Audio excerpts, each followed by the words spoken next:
Boker Tov, mes chers amis, en cette veille de Shabbat, Parashat Korach pour la diaspora et Chukat pour nous en Eretz Israël. Donc, comme on le fait le vendredi, donc une petite réflexion sur la Haftara qui sera lue en diaspora, sur Korach, et un texte un peu surprenant à première vue, puisqu'on ne voit pas tellement bien le lien qui existe, c'est la nomination de Shaoul en tant que roi par le prophète et juge Samuel.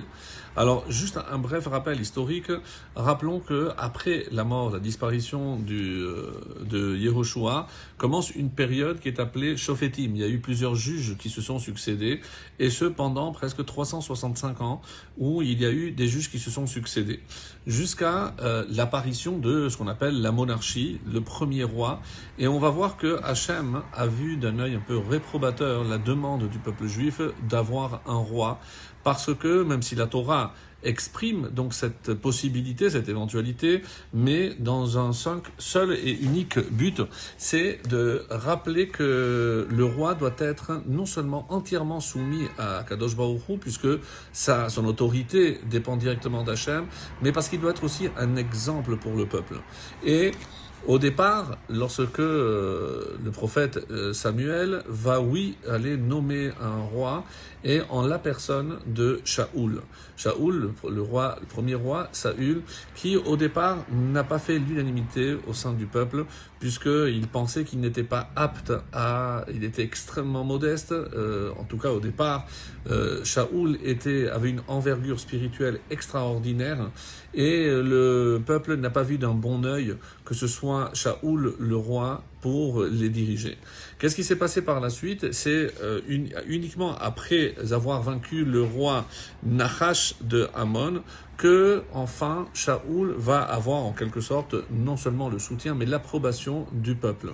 Et à ce titre, à ce moment-là, intervient notre paracha. Nous sommes au chapitre 11 du premier livre de Shemuel, de Samuel, et dans le premier verset, va yomer Shemuel el-Ha'am, Samuel a dit au peuple, venez, lechu venelecha à Gilgal, venez, allons à Gilgal, pourquoi faire? Unechadesh sham hamelucha, et on va renouveler la royauté. Qu'est-ce que ça veut dire renouveler la royauté? C'est que au départ, lorsqu'il avait déjà été nommé une première fois, le prophète avait nommé le roi Shaoul, donc le peuple n'avait pas tellement accepté. Maintenant qu'ils ont vu que oui, ils pouvaient gagner des batailles, après cette victoire, donc le prophète Samuel va demander au peuple, maintenant que vous l'avez accepté, on va renouveler la royauté, c'est-à-dire on va le nommer à nouveau. Ça, c'était pour le contexte, on va dire, historique de cette Haftara. Maintenant, quel est le lien avec notre paracha? Eh bien, on peut voir ce lien par rapport à ce doute que Korach a semé à l'intérieur même du peuple, en se disant, est-ce que Moshe est encore apte à diriger le peuple? Et après cela, donc on a vu déjà avec l'épisode des explorateurs, des Meragelim, où l'autorité de Moshe Rabbeinu s'est vue quelque peu bousculée. On va dire son indice de notoriété était au plus bas. Et Korach a profité de ce moment pour revenir sur des événements comme la nomination de Eltsaphan qui datait déjà depuis 2 ans.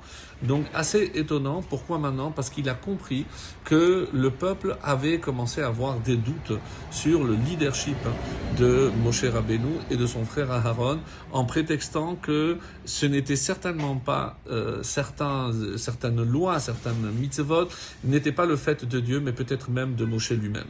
Et à cela, on peut dire, comme pour Shaoul, on a renouvelé à travers l'acte et la révolte de Korach, quelque part, on a renforcé la position de Moshe Rabbeinu, et c'est là un lien qu'on peut faire entre l'attitude de Korach, qui au final, n'oublions pas, est l'ascendant du prophète, justement, Shmuel. Ça, c'est l'autre connexion, puisque ce texte, c'est la première fois qu'on va nommer un roi, et qui va le faire? C'est le prophète et juge, parce qu'il était juge et prophète en même temps, Shmuel, qui n'était autre que le descendant de Korach. Et d'ailleurs, c'est une des raisons pour lesquelles Korach s'est permis de se révolter, parce qu'il avait vu que de lui allait descendre justement ce descendant qui était comparé à Moshe et Aaron.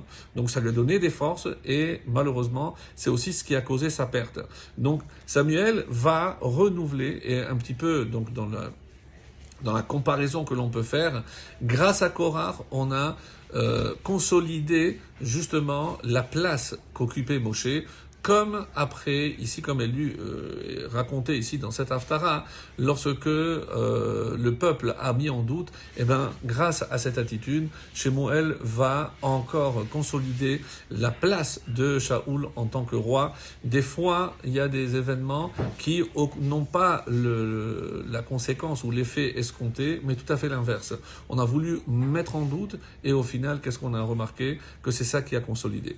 Be'ezrat Hashem, qu'on ait le mérite très vite d'avoir le roi descendant de David Ameler, le roi Mashiach Bimhera Biyamenu. Amen. Shabbat. Shalom Mevorach.